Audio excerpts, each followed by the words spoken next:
Barakatah Yahweh, Barakatah Yahushai, Barakatah Yahweh, Barakatah Yahushai, Barakatah Yahweh, Barakatah Yahushai. All praise to Yahweh by Hashem Yahushai, by Hashem Kakadash.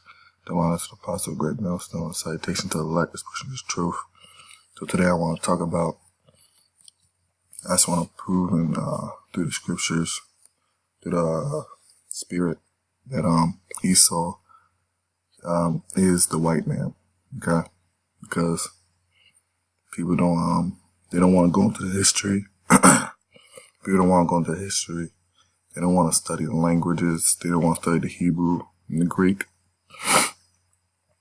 They don't want to go into nations. All right. So based on different prophecies and the behavior that the Edomites will be doing and be displaying, we know that the white man is Esau today. So I'm going to prove that through the scriptures.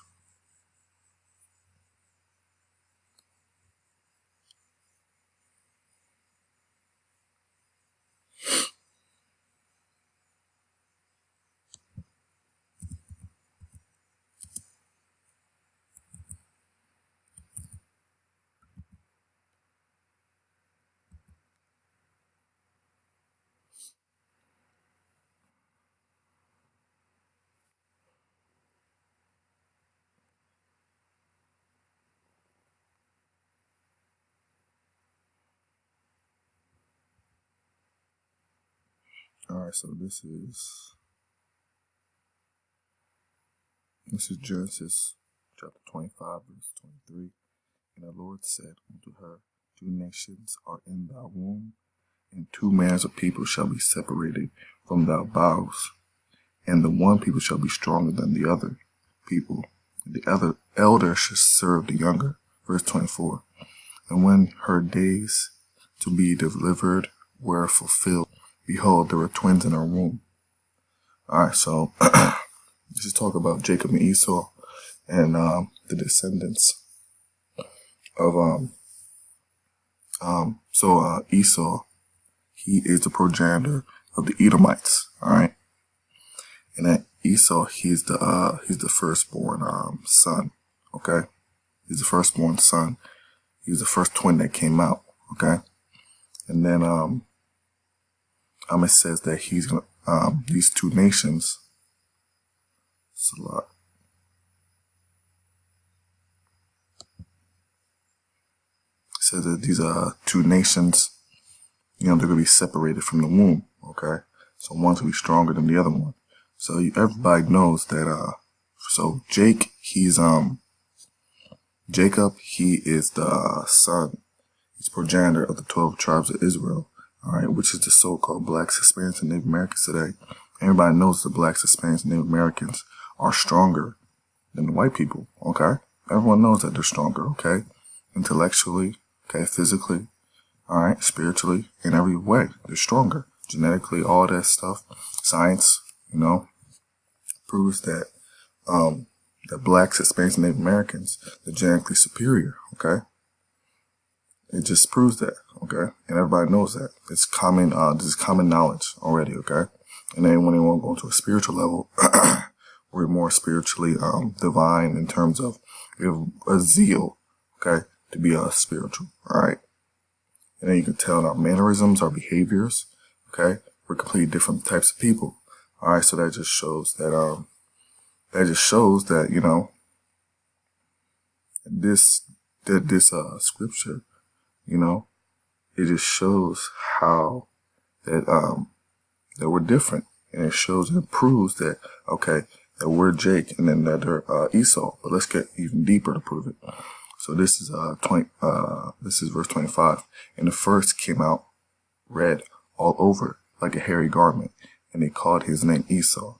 Okay, so Esau, he came out red all over. Okay, so the white man, he's not actually white. Okay. They just put that name on themselves just to try and say that they're pure. But Esau, the white man's actually red, okay? If you really look at a white person, a so-called white person, they're actually red, okay? They're red, their blood shows through their skin, okay? Translucent, all right? So He is the first. So Esau would be the first so-called white man. Okay, because no one else on the earth looked like this at this time. Okay, there was no one else that looked like this at this time. And then, so if that's the case, right? Then today there's no one else that has no pigmentation. Every single nation of people today have some type of pigmentation. There's nobody else on this earth without no pigmentation. Only the so-called white man is the only race of people that have no pigmentation at all. Okay? They're the only ones. Okay? So if you link that up, and you link it up back to Genesis, where Esau is the only person that had no pigmentation, okay? In all the nations, it shows that Esau is the white man, okay? Because the thing is, you gotta link, you have to put the pieces to the puzzle together, alright? Because the Bible's a mystery, okay? It's a mystery, alright? So if you do these linkings, you're seeing, okay, this nation behaves this way. This nation could be in this area of the world. This nation did this, did that, okay, in history based on the Bible. And you link it up to what you know in history, okay, and you can know, okay, this nation is that. All right, then you can be able to tell. All right. So this is okay, so this is 26. And after that came his brother out, and his hand took hold to Esau's heel, and his name was called Jacob. And Isaac was 80 years old when she bare them. All right. So right there, I just talked about how Isaac. That'll talk about Jacob. All right, when he was born, and he was holding to the heel of Esau, which that goes a little deeper into a prophecy showing that Jacob, he's the new world, okay? He's the world after Esau's world, okay? You understand? Okay? And then, so when he was holding to the heel, okay? So Esau is the world of the white man, okay? And the next world is going to be the world of Jacob, okay? Which is the blacks, Hispanics, Native Americans, the Israelites. That'll be ruling next, okay? Which is prophesied in the Bible, all right? And that's what you see happening today. Okay, we're starting to rise up. Okay, we're getting our customs back in terms of our language. Okay, we know the Most High's name and His Son's name. All right, we're in the right spirit. Okay, so we're building ourselves up. Okay, we're building ourselves up. All right, back into our ancient behaviors. All right. Okay, so now this is 27. And the boys grew, and Esau was a cunning hunter, a man of the field, and Jacob was a plain man dwelling in tents. Okay, so this is the behavior of Esau and Jacob. All right, so let's link that up today. Esau was a cunning hunter, a man of the field, who loves to hunt. Esau loves to hunt, right? Who loves to hunt today?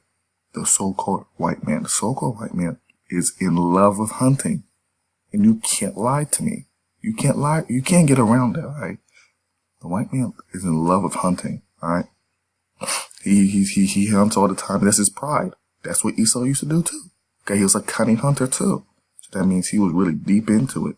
You know, and he was good. And Esau is a good hunter. Okay? Esau loves to go out and just kill a bunch of deer, ducks, you know, elk, mooses, all that stuff, you know. So, and then Jacob said that he was a plain man dwelling in tents. Okay? So I hope that was edifying. And shalom.